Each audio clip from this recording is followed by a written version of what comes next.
Em 5 segundos, Jornal 360.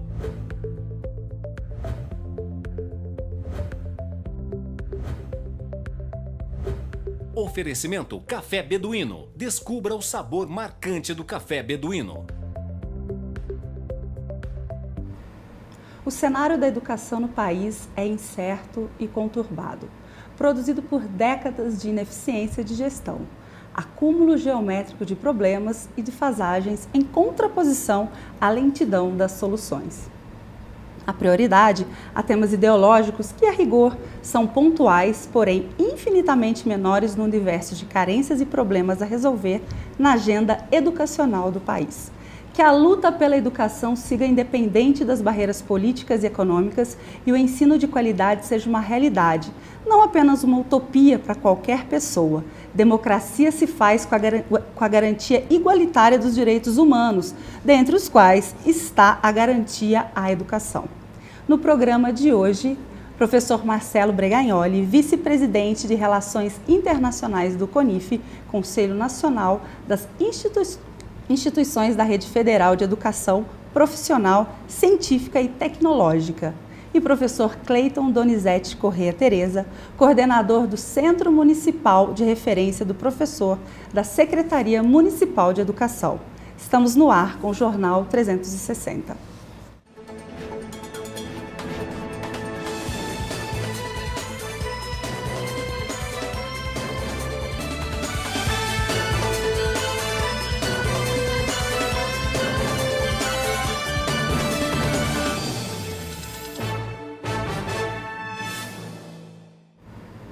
Boa noite para você, seja bem-vindo aqui à TV Postos e ao Jornal 360. A partir de agora estamos no ar ao vivo e contamos sempre com a sua participação, que agrega e muito ao programa. Participe através do WhatsApp, você também pode acessar a página do Facebook da TV Postos e participar da nossa enquete postada na página. Boa noite, professor Marcelo, prazer imenso te receber, seja muito bem-vindo. Boa noite, Carol, eu que agradeço nessa temática tão importante, né, para o país nesse momento. Espero que a gente fale não só do bloqueio, né, mas de expectativas futuras, né, de uma boa educação de qualidade, né, que a gente tenha essa esperança sempre, né, nos nossos corações. Então, é isso que a gente espera do momento. Tenho certeza que teremos um excelente bate-papo e um ótimo debate aqui no Jornal de hoje. Lembrando a você que o Jornal 360 reprisa aos domingos às 19h30. Minas Gerais é o estado mais impactado pelo bloqueio de recursos destinados às instituições federais de ensino, que foi determinado pelo Ministério da Educação no final de abril. São 353 milhões a menos para todo o país. O corte anunciado foi de 1,7 bilhão. Professor Marcelo, qual é o impacto real e o efeito prático desse congestionamento, desse corte, né, no imposto? Bom, são os recursos destinados para custeio e capital da instituição. Certo. Na nossa instituição foram 39,68%, que hoje, fazendo uma análise, a gente já chegou à conclusão que muitas atividades de ensino, pesquisa e extensão, elas já estão sendo não abortadas no seu pleno, mas pelo menos contingenciadas na sua duração. Então, são projetos que estariam, né, uma duração até dezembro, a gente já está antecipando para novembro, outubro, fazendo um replanejamento dessas ações por conta desse bloqueio, né? A gente sabe que esse bloqueio, a qualquer momento, ele pode ser revisto pelo governo federal, né? A gente espera efetivamente que esse bloqueio ele se finde realmente no segundo semestre, certo. Mas a gente tem que contar com o que nós temos hoje. E o que a gente tem hoje, né, no nosso sistema é um bloqueio de R$16.265.000. O governo anunciou 30%, o senhor falou um pouco mais, quer dizer, a real vai muito além dos 30%, é claro, de acordo com cada instituto federal, mas para vocês então foi além desses 30%? Exatamente, porque a base utilizada do governo foi aquele recurso que é usado em custeio, que é a manutenção da instituição, que é o recurso de capital, que é o investimento que a gente faz novas obras, compra de equipamentos e assistência estudantil. Só que o bloqueio ele não incidiu sobre a assistência estudantil, então ele vem somente em cima de capital e custeio. Certo. Então esse valor se eleva, ele sai de 30% para, no nosso caso, 39 quase 40%. E mesmo o governo anunciando uma liberação de verba, pessoal, a conta não fecha no final, porque o valor é muito maior, é isso, professor? Na verdade, é isso. Quando a gente faz um planejamento, então veja bem, a gente tinha um planejamento para 2019, todo ele elaborado em 2018, em cima de uma matriz orçamentária, em cima de uma LOA, né, que já havia sido aprovado pelo Congresso Nacional. Quando a gente chega em maio, né, você tem um contingenciamento dessa ordem, então cancela todo aquele planejamento, todo o nosso planejamento, ele praticamente foi, todo vai ter que ser modificado em função dessa realidade orçamentária, e a gente tem que fazer uma nova reanálise, uma vez que a gente já gastou o que foi liberado 40% do orçamento, então a gente já vinha num ritmo de gasto, e agora você tem uma nova realidade, então você tem que readequar. Então, o contingenciamento ele acaba tendo valores ainda maiores no nosso caso. E sem aviso prévio, né, professor? Exatamente. Pegou todo mundo Toma de surpresa. Aí se vira, E aí assim, né, às vezes o pessoal nos cobra, e tem mais que cobrar mesmo, né, a questão do planejamento, né, mas numa condição dessa é impossível planejar, né.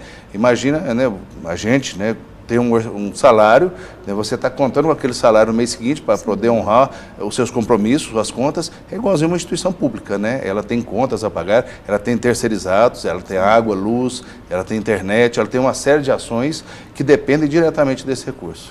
Professor Marcelo, o senhor tem um currículo admirável, também é reitor do IF Sul de Minas, do Instituto Federal Sul de Minas. E quais as áreas mais prejudicadas dentro do IF Sul de Minas?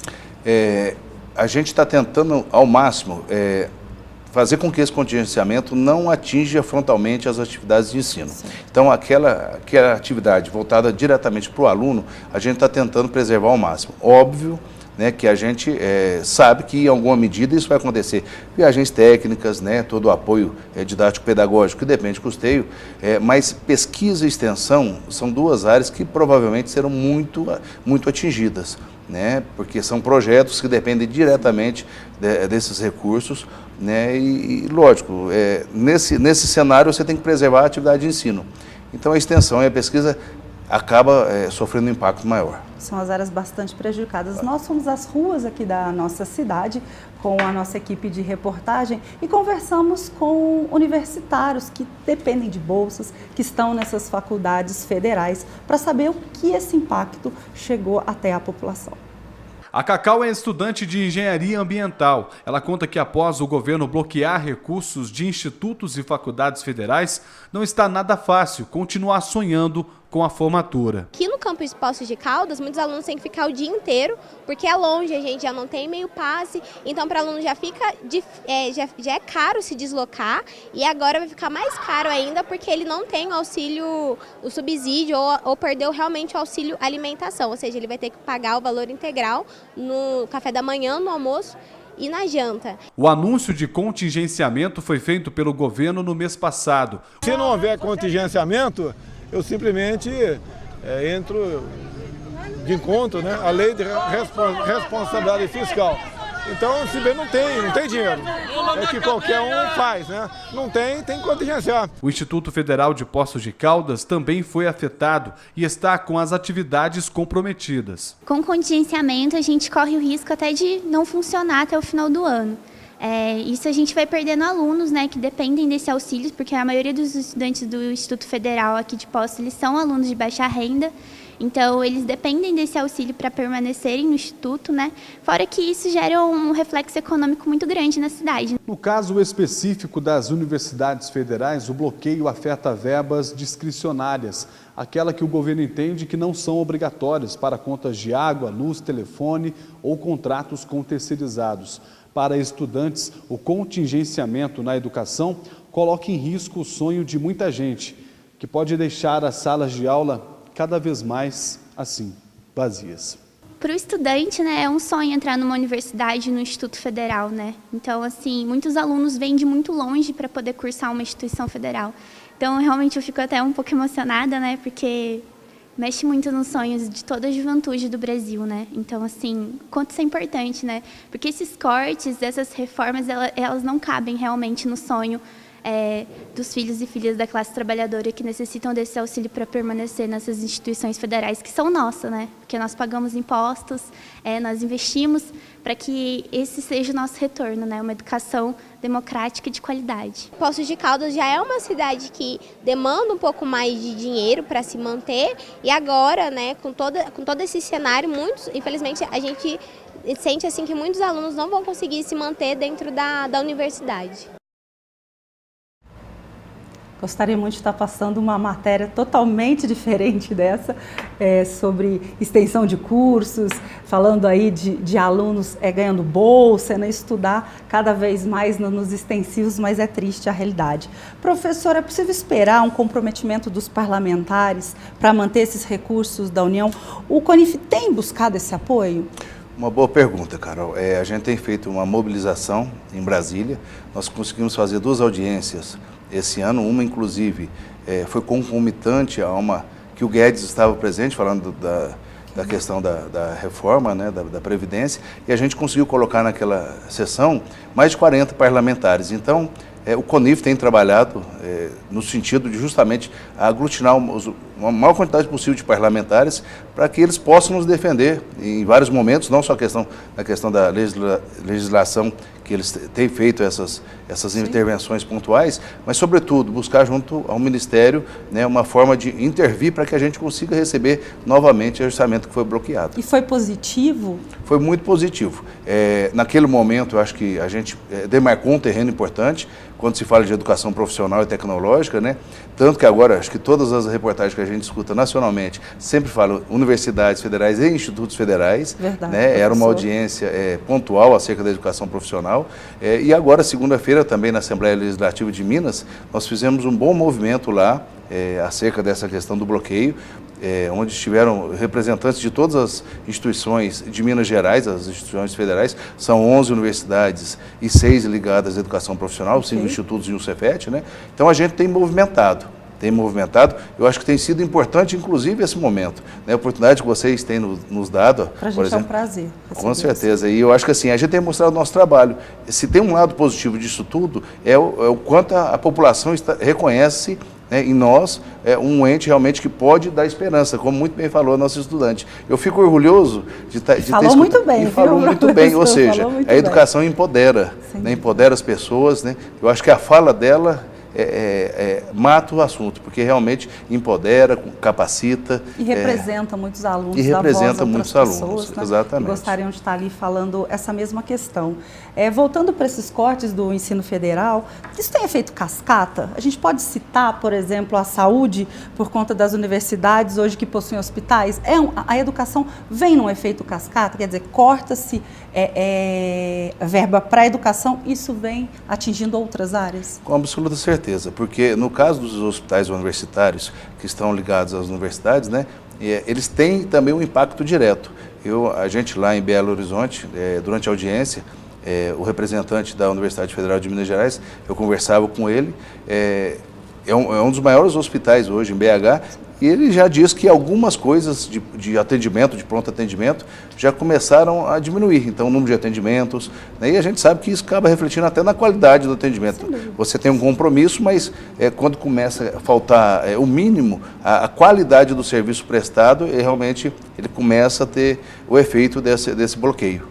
São várias áreas atingidas, né? Não somente a educação, atinge outras várias áreas, profissionais que trabalham, pessoas, famílias, né? Como diz, mais uma vez você está estudante, é aquele trabalhador que paga o seu imposto e que merece não só a educação, mas também a saúde. Vou fazer uma participação aqui do Roberto, ele diz o seguinte: me impressionou bastante a manifestação do domingo passado, nunca tinha visto uma manifestação dessa proporção a favor de temas bastante impopulares e com cobrança do Legislativo e do Supremo Tribunal Federal Judiciário. A pergunta: podemos comemorar, professor, com uma maior conscientização política da parcela mais instruída da população? Eu acho que toda manifestação, né, desde que aconteça dentro dos princípios de civismo, né, de respeito ao próximo, ela é válida, né? Independente de qual seja a temática, ela tem sua validade. Lógico, eu, enquanto um gestor que representa 27 mil alunos, né, mais de 600 servidores efetivos, outros tantos de colaboradores, eu espero que, no fundo de todas as manifestações, tenha o cunho educacional. Não é? Então, acho que assim, quando a gente fala nessa questão de solicitações, o pessoal tem que ver na educação como uma forma de transformação da sociedade.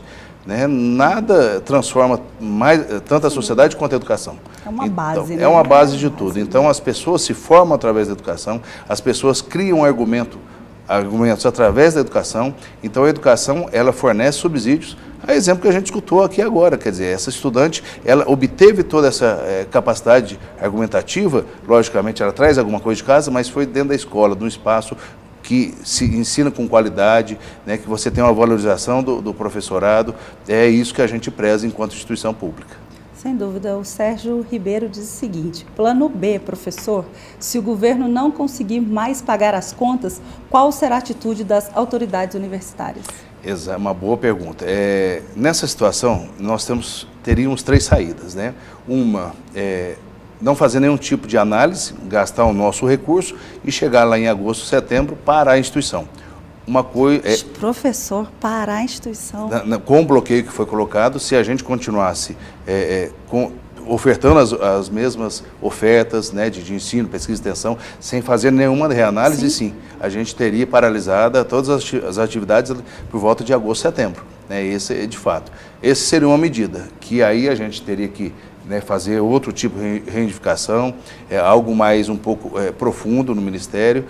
Essa seria uma opção. A segunda seria a gente cortar tudo de início e tentar ver o que vai acontecer lá na frente. Ou o mais sensato nesse momento, que foi o nosso caso, o IFSU de Minas trabalhou um planejamento, né, alternativo, cortando as áreas, não vou dizer de menor importância, você bem colocou, tudo dentro da educação é muito importante, mas nesse momento preservando mais a questão do ensino, né, para que a gente consiga chegar o mais longe possível nesse ano que se apresenta. E na esperança, obviamente, de que haja um desbloqueio desse recurso. Essa era minha próxima pergunta. Eu ia perguntar se dentro da área da educação existe alguma possibilidade de corte, existe alguma coisa, alguma despesa que se possa cortar dentro da educação? A gente, óbvio, a gente já vem com um esquema de reanálise do nosso orçamento nos últimos anos. Se a gente pegar os últimos 4 anos, o orçamento das instituições caiu mais de 50%, principalmente aquele recurso que é destinado à capital, que é aquilo que a gente investe em infraestrutura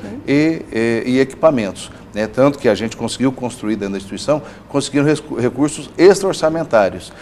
Então, a gente já vem fazendo esse exercício, óbvio, que nessa conjuntura atual, a gente realmente está tirando ao máximo da instituição nesse momento. Então, a gente, eu não vou dizer, muitas pessoas falam, vocês estão cortando cafezinho, mas nem cafezinho tem mais, né? Isso aí, porque... Pessoal, toma café em casa para poder estudar. Para poder estudar, porque a gente está tentando manter a atividade, aquilo que é obrigatório por lei, né? Que é a questão da alimentação dos alunos, e outras que realmente fazem diferença na questão da qualidade do ensino, mas a gente sabe que muitas ações elas foram reanalisadas e agora a gente está no extremo. Nesse momento, se vier um novo bloqueio, não tem como mais fazer uma reanálise com relação a essa otimização dentro da instituição. A gente torce e espera que luz aí para o Ministério da Educação, para o nosso presidente, para que ele compreenda, né, o tamanho da educação no país, o tamanho de tudo que chega até você. Eu vou fazer um rápido intervalo, o professor Marcelo Bregagnoli volta com a gente no último bloco, nós vamos conversar no próximo bloco com o professor Cleiton e eu espero que você continue participando comigo pelo WhatsApp. Também pode deixar a sua participação no Facebook e lembrando que a gente reprisa aos domingos às 19h30. Volto em instantes.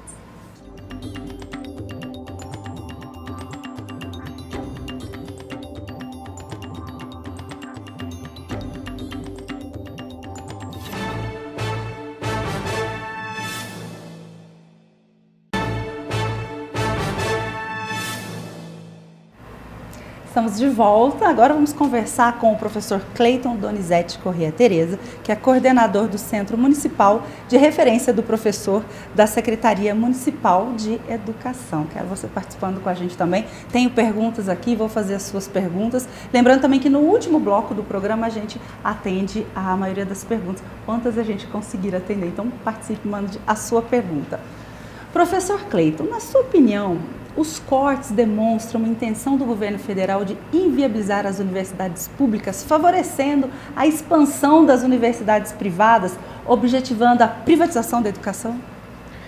Eu acho que pelas medidas que vêm sendo tomadas, há claros indícios para que isso aconteça, né?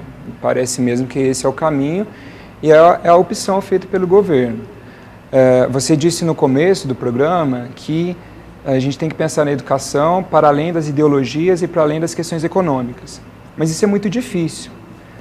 O próprio atual ministro da Educação é um economista e muito próximo, né, dos interesses privados, dos interesses financeiros.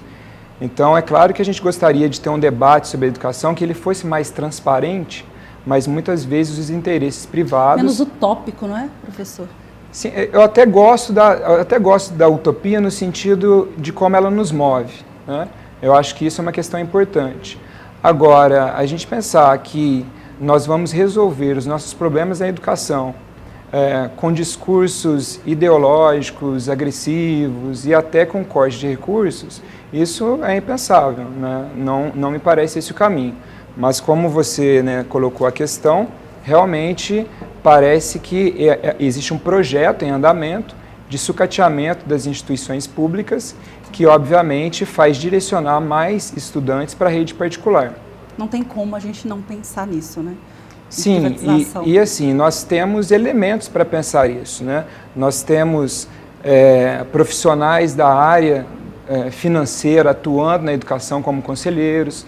Nós temos um ministro da Educação que não é um educador, que não é de sala de aula e que agora toma decisões mais pautadas nas questões orçamentárias do que no benefício à população, porque, veja, é claro que nós não podemos ser irresponsáveis com os recursos, mas eu concordo muito com o Daniel Cara, que é um educador muito atuante em âmbito nacional, que ele diz o seguinte: a economia deve estar a serviço da educação, e não a educação a serviço da economia. Sem dúvida, professor. Concordo. Deixa eu corrigir um pequeno erro meu aqui, professor.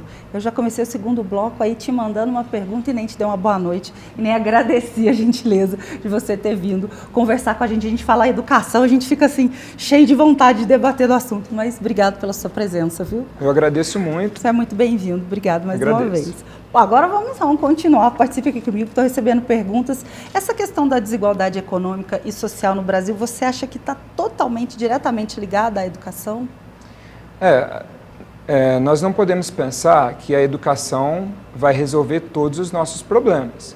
Existem problemas de diferentes ordens, como os econômicos, que dialogam com a educação, mas não dá para depositar na escola pública ou na universidade pública a solução para todas as nossas mazelas.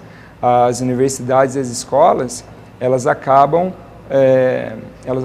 incorporando problemas que a sociedade tem e, claro, que elas não vão conseguir resolver tudo. Mas é evidente que todos os países conseguiram maior desenvolvimento econômico, que conseguiram avanços em termos de justiça social, e isso passou pela educação. Então, essa é a bandeira que a Secretaria Municipal de Educação atualmente defende.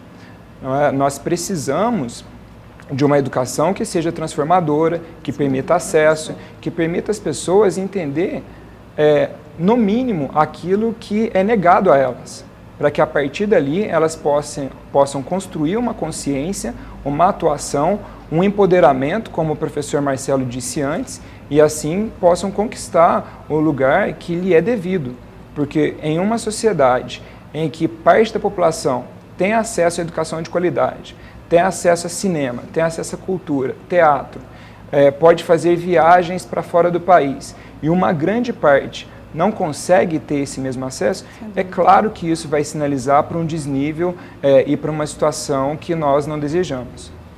E no início dessa semana, Um boato de massacre aqui na nossa cidade, no Colégio Municipal de Poços de Caldas, causou um transtorno imenso entre alunos, professores, pais. Nós temos um resumo da matéria do que aconteceu. Sim. A movimentação de policiais e guardas municipais monitorando o colégio e as redes sociais na tentativa de identificar os responsáveis pelo possível ataque na unidade escolar. A gente tem que tomar cuidado com esse tipo de boato que acaba gerando um estresse, né, gera algum prejuízo para a instituição. Mexe com o psicológico do aluno, porque meu filho ficou até com medo de vir para a escola, porque a sala dele mudou, está aqui para baixo agora. E aí ele ficou com medo de vir para a escola, porque ele falou, mãe, se chegar alguém atirando, a primeira sala que eles vão é de baixo. O caso será investigado mais a fundo pela Polícia Civil. Os responsáveis serão punidos. Foi para as redes sociais, mas partiu de um comentário de um aluno em sala de aula. A gente acredita que foi uma brincadeira de mau gosto, porém nós não podemos menosprezar esse tipo de brincadeira, porque a partir daí outros alunos se envolveram, né? E surgiu o comentário de um massacre no colégio. E a minha pergunta, professora, se há uma percepção generalizada desse aumento da violência escolar ou se ela é de fato realmente disseminada nas escolas públicas? A nossa realidade atualmente, ela sinaliza para um aumento da violência e para as pessoas tentando resolver os seus problemas de maneiras muito agressivas, seja nas redes sociais com discursos de ódio, ou seja até achando que armar o cidadão vai conferir mais segurança. Então, assim, nós vivemos em uma situação em que a violência ela é estimulada, inclusive por discursos de autoridades que o fazem de maneira inconsequente. Em relação ao que aconteceu aqui no município de Poços de Caldas, eu trabalho também na Escola Estadual Davi Campista. Quis muito fazer essa pergunta para você, professor, porque você está dentro deste meio. Isso, então eu trabalho com gestão e educação, com formação de professores, mas também continuo em sala de aula todos os dias.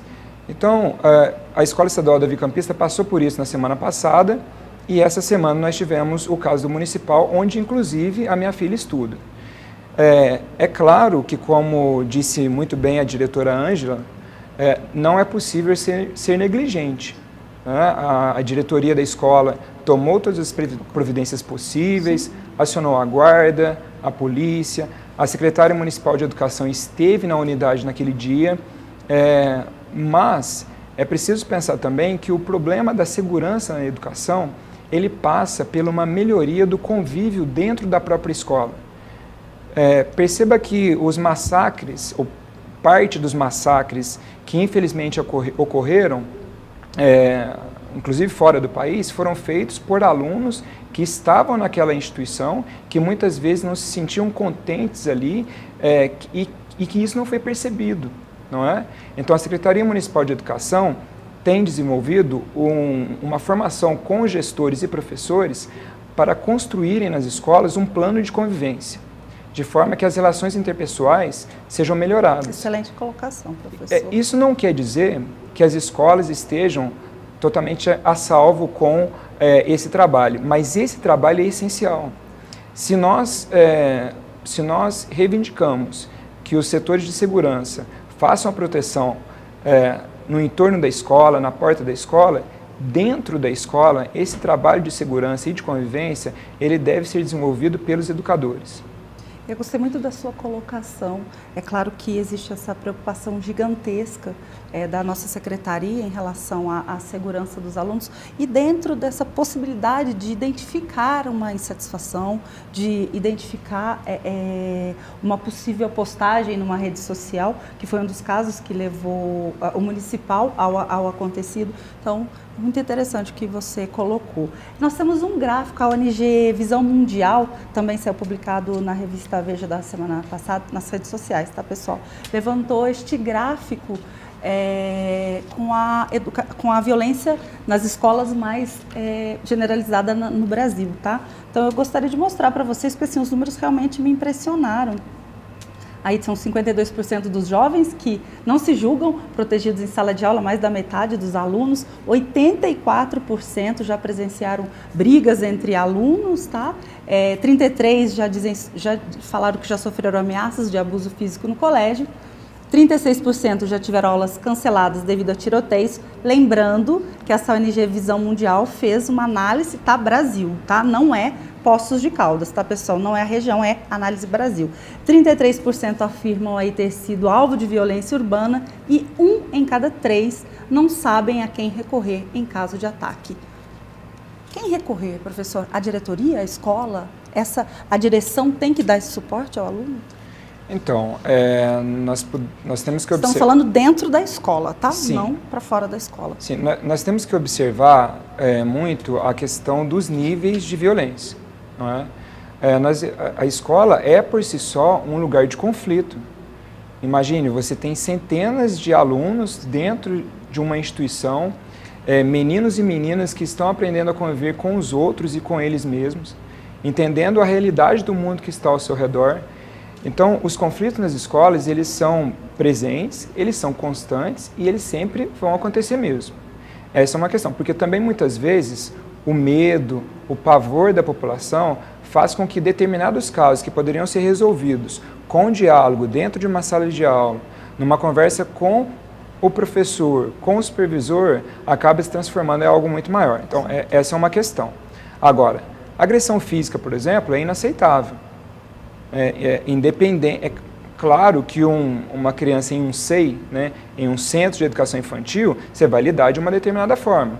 Com o aluno do ensino fundamental 1 e 2, de uma outra forma. Com o aluno do ensino médio, que sabe com mais clareza o efeito daquilo que faz, as medidas elas precisam ser mais rigorosas. Agora, é preciso recorrer aos educadores no espaço em que eles estão e eles precisam ser instrumentalizados para lidar com essas dificuldades. Esse é muito o trabalho que a Secretaria Municipal de Educação vem fazendo, né? Possibilitar aos educadores como atuar na resolução de conflitos. Quando for necessário uma medida, o regimento interno da escola está para ser cumprido. Quando for necessário buscar uma ajuda externa, isso tem que ser feito. Mas nós não podemos achar que a escola o tempo inteiro é um lugar em que o confronto acontece, que ninguém toma conta, porque nós temos profissionais capacitados para isso, né, e estamos investindo nisso. Tem uma questão que eu acho que é muito importante, foi discutido muito no bloco anterior a questão dos recursos e dos cortes, e isso também é uma violência gigantesca, não é? E os cortes na educação, eles acabam estimulando também o clima de insegurança, de menos profissionais trabalhando, de menos segurança dentro dos campos universitários e também afetam a escola pública. E as pessoas estão vivendo no limite, né, professora? As Claro. pessoas estão vivendo um momento que elas estão no limite de tudo. Quer dizer, você pergunta alguma coisa, a pessoa já te responde aí com uma certa agressividade, uma certa intolerância que tem assustado. E eu concordo, acho que esse tipo de notícia, né, muitas vezes também causa um grande sensacionalismo e também gera ainda mais violência. E eu também gostaria de colocar, quando você falou a respeito do que a escola tem feito em relação à violência, mas aí eu chamo a atenção dos pais e das mães, conversem com seus filhos, olhem para os seus filhos, saibam o que está acontecendo na vida dos seus filhos, porque a escola ela é maravilhosa para ajudar seu filho a achar o caminho, a ensinar, mas não é somente responsável pela educação. E é muito fácil a gente jogar a culpa na escola e muitas vezes não olhar o que está acontecendo dentro da nossa casa. No último bloco nós vamos falar mais a respeito dos cortes. Para a gente encerrar esse bloco, eu gostaria de saber a sua opinião, porque o governo Bolsonaro demonstra essa intenção de expandir o ensino à distância. O que você pensa sobre isso, professor? Bem, o ensino à distância, ele é uma realidade, né? Há bastante tempo nós já temos iniciativas, inclusive com resultado interessante, satisfatório para a educação à distância. Em determinados locais, ela é a única forma da pessoa ter acesso à educação. Agora, não é possível pensar que a educação, em termos de política pública para um país, vai ser resolvida com a educação à distância. Inclusive porque, para um aluno conseguir acompanhar um curso à distância de qualidade, ele já precisa ter uma trajetória, ele precisa ter uma disciplina de estudo, ele precisa ter um conhecimento prévio. Então, não acho que a solução se resolve com a educação à distância, embora nós tenhamos bons resultados em alguns casos. Vou pedir para você, professor, continuar aqui com a gente. Sim. A gente vai para o intervalo e voltamos para o último bloco, mais uma vez com o professor Marcelo Breganholi aqui com a gente. Professor Cleiton, continue e você participando, vou atender as suas perguntas, as suas participações. Aproveita o nosso intervalo para participar pelo WhatsApp e também pela página da TV Poços. Nossas reprises acontecem aos domingos às 19h30. Voltamos em instantes.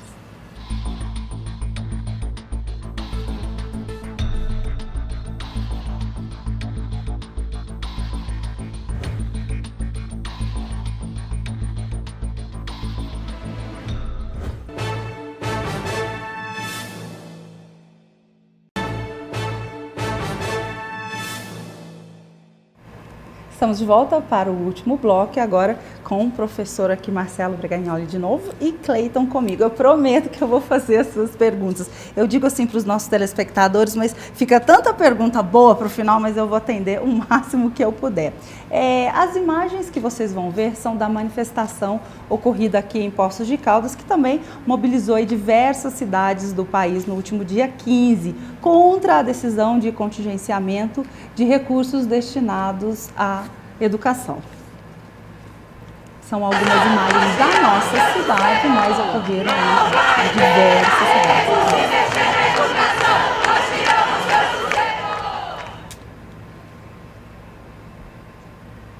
Pergunta para os dois. Aí vocês decidem quem vai responder primeiro, tá? Como as manifestações estudantis podem mudar o rumo do governo?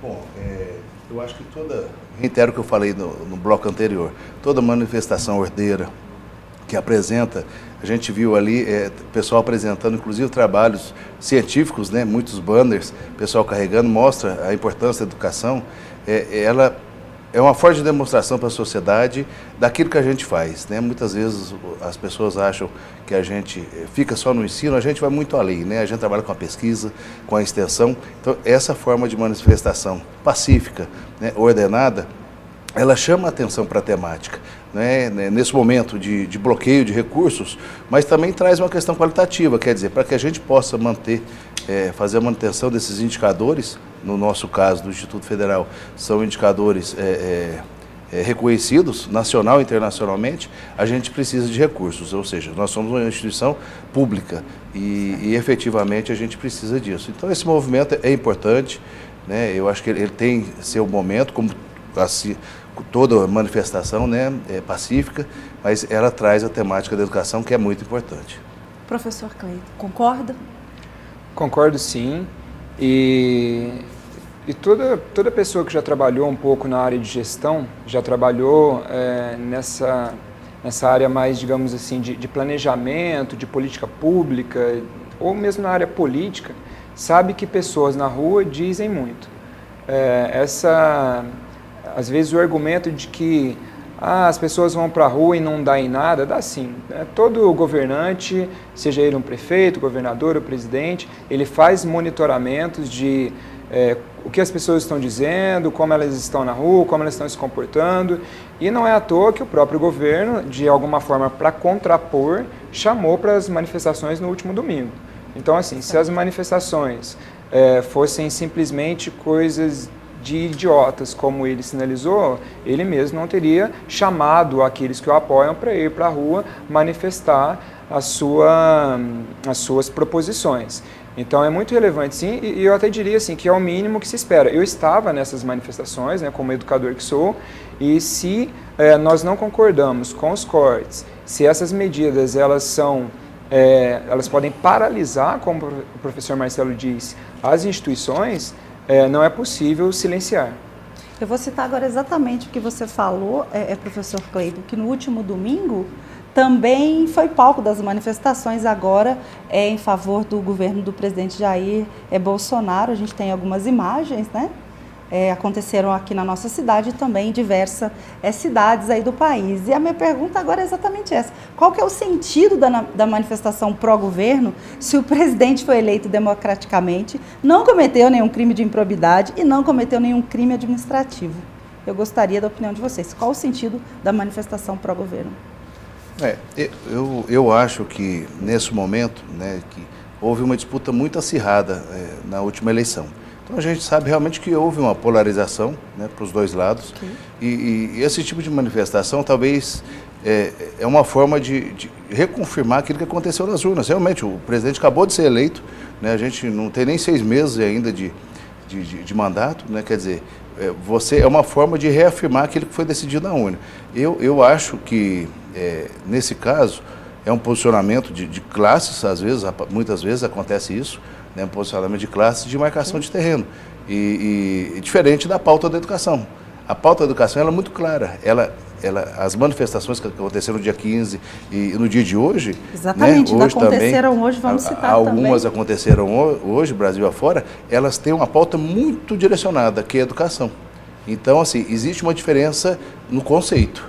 Eu acho que existe uma diferença muito grande conceitualmente. Professor, por favor.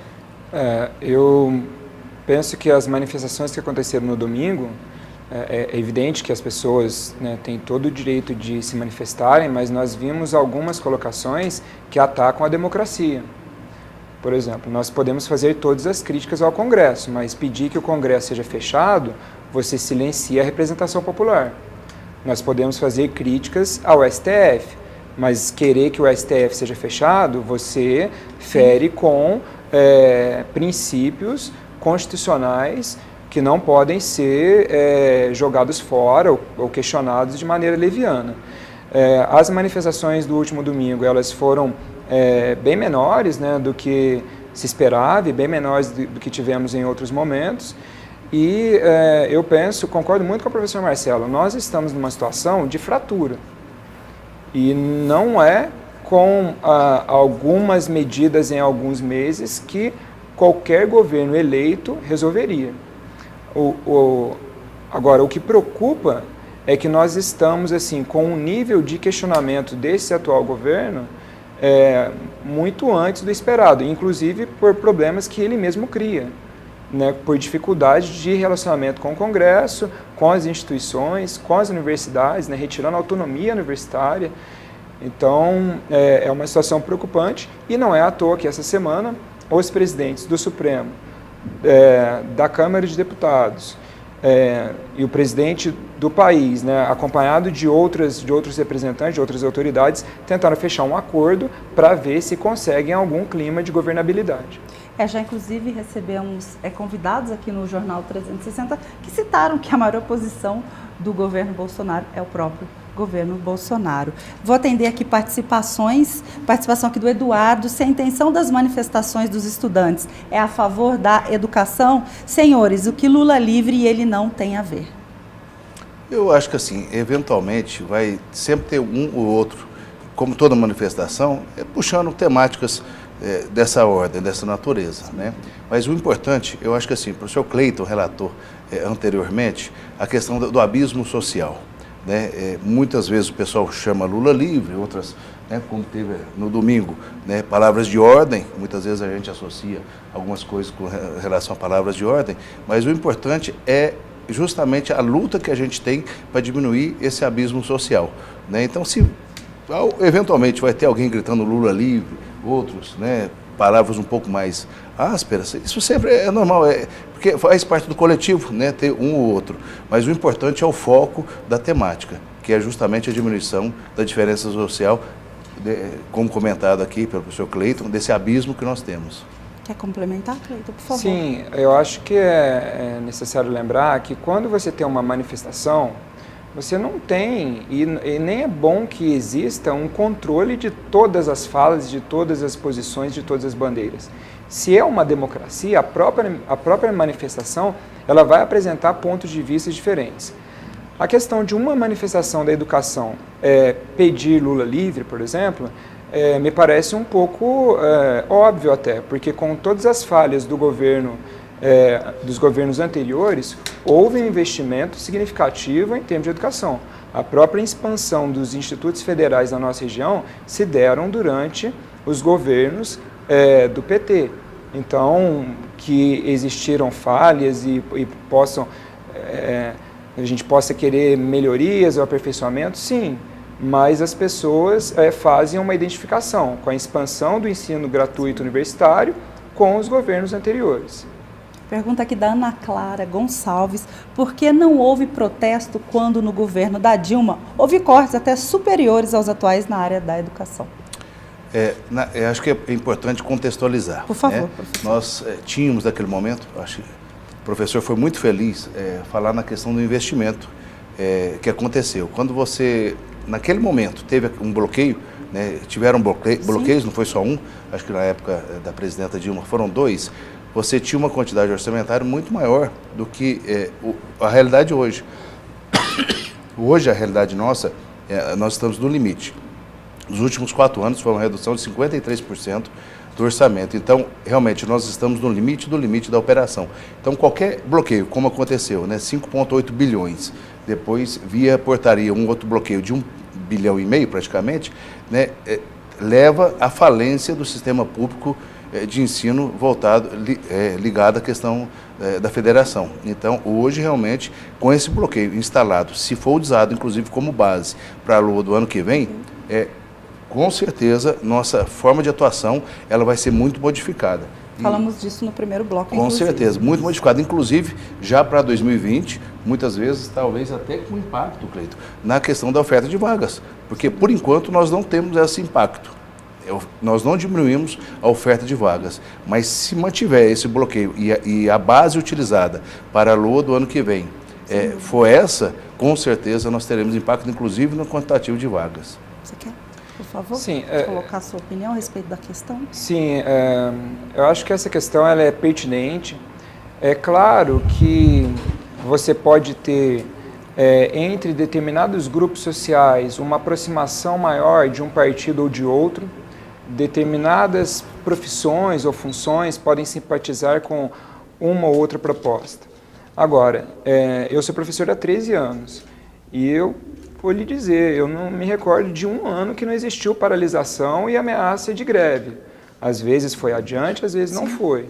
Então, dizer que somente nos últimos meses os educadores estão protestando, isso não confere, é uma questão histórica de dados que podem ser facilmente levantados. É interessante lembrar do que aconteceu em 2016, né? Porque em 2016 nós tivemos a aprovação da PEC 55, que limitou os investimentos por 20 anos.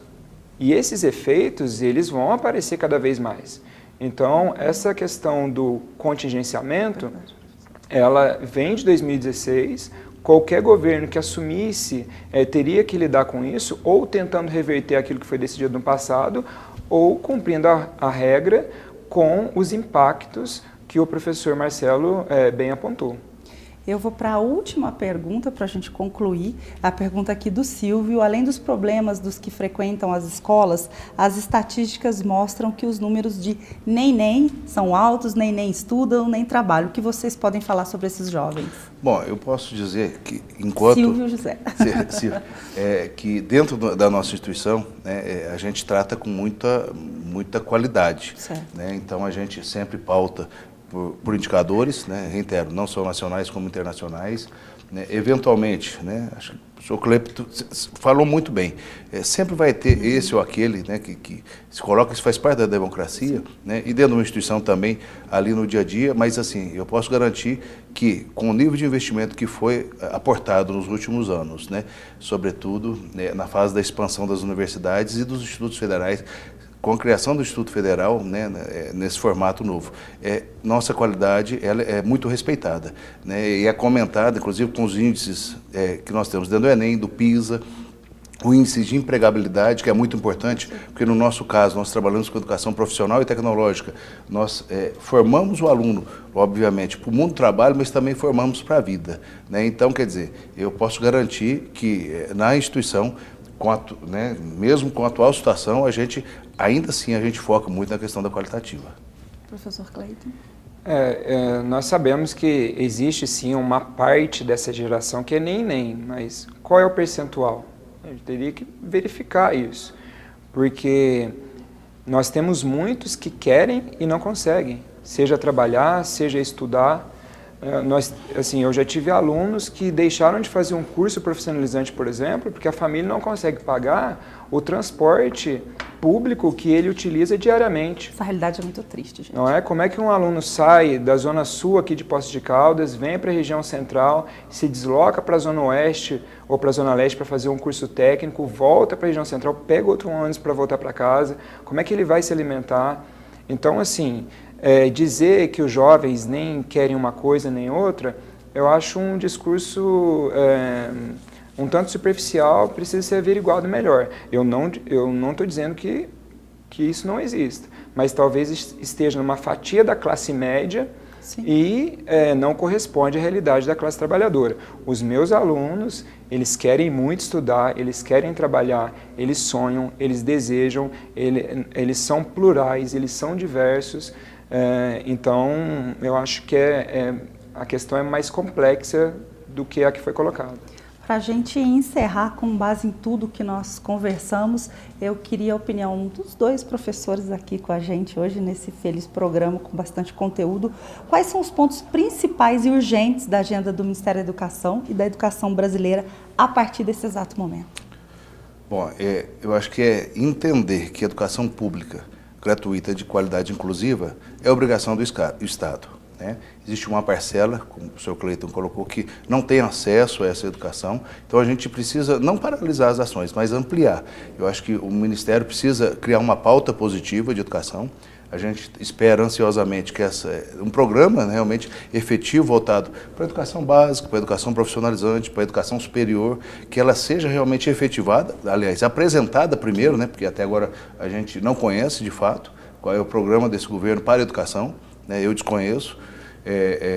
E a gente precisa efetivamente que isso seja implementado, porque o país não pode esperar, né? A gente já está em recessão já há algum tempo, né? O país, os dados de hoje, ele regrediu economicamente, quer dizer, nós precisamos recuperar, e eu, com certeza, o professor Cleiton falou uma coisa, a educação não é tudo, mas é um caminho muito forte, né? Quer dizer, a educação, preparar as pessoas, capacitar, qualificar, isso é visão de futuro. Então, se a gente quer dar sustentabilidade a uma nação, tem que ter essa visão voltada para a educação. Então, a gente precisa urgentemente a efetivação do Plano Nacional de Educação, que agora me parece que foi abandonado, né? Não se fala mais nas metas do Plano Nacional de Educação. Né? Então, secretarias desativadas. Exatamente, secretarias desativadas. Né? Então, a gente precisa retomar uma pauta efetiva, uma pauta do governo federal que dialogue efetivamente com estados e municípios, porque sozinho também não se dá. Então a gente tem que apoiar muito as redes estaduais e as redes municipais. Só através dessa interação que a gente vai ter uma educação efetiva nessa nação. Professor, sua opinião, por favor. Eu vou citar 3 pontos. É claro que não são definitivos, mas eu considero que sejam importantes. O primeiro é realmente a questão do financiamento. Educação de qualidade custa. E a sociedade precisa tomar a sua decisão. Se ela diz que é a favor de educação, então ela precisa entender que recursos suficientes têm que ser destinados. Não é possível fazer uma educação de qualidade com uma estrutura sucateada. Essa é uma primeira questão. Eu também sou presidente do Conselho do Fundeb aqui de Poços de Caldas, representante de pais. Não é nem pela secretaria. E nós estamos vendo como é que os repasses do Fundeb estão chegando cada vez numa quantia menor. E os prefeitos, o que eles têm feito? Eles têm suplementado com verbas próprias. Mas até quando as prefeituras vão conseguir fazer isso? Não é? Se nós, às vezes, se nós não formos para a rua agora, nós vamos daqui a pouco porque não tem escola. Então, essa é uma primeira questão. A segunda que eu acho importante é o modelo de educação, que é algo que a gente precisa também discutir muito. Além de financiamento, a gente precisa repensar as escolas. Elas realmente precisam estar mais abertas a novas metodologias, a sair da caixa, educação que seja significativa, porque uma educação burocratizada, entediante, ela não vai contribuir na formação de um cidadão pleno e consciente que nós desejamos. E a Secretaria Municipal tem procurado fazer isso aqui, não é? Inclusive investindo no terceiro ponto, que é o último que eu destaco, que é a formação de professores.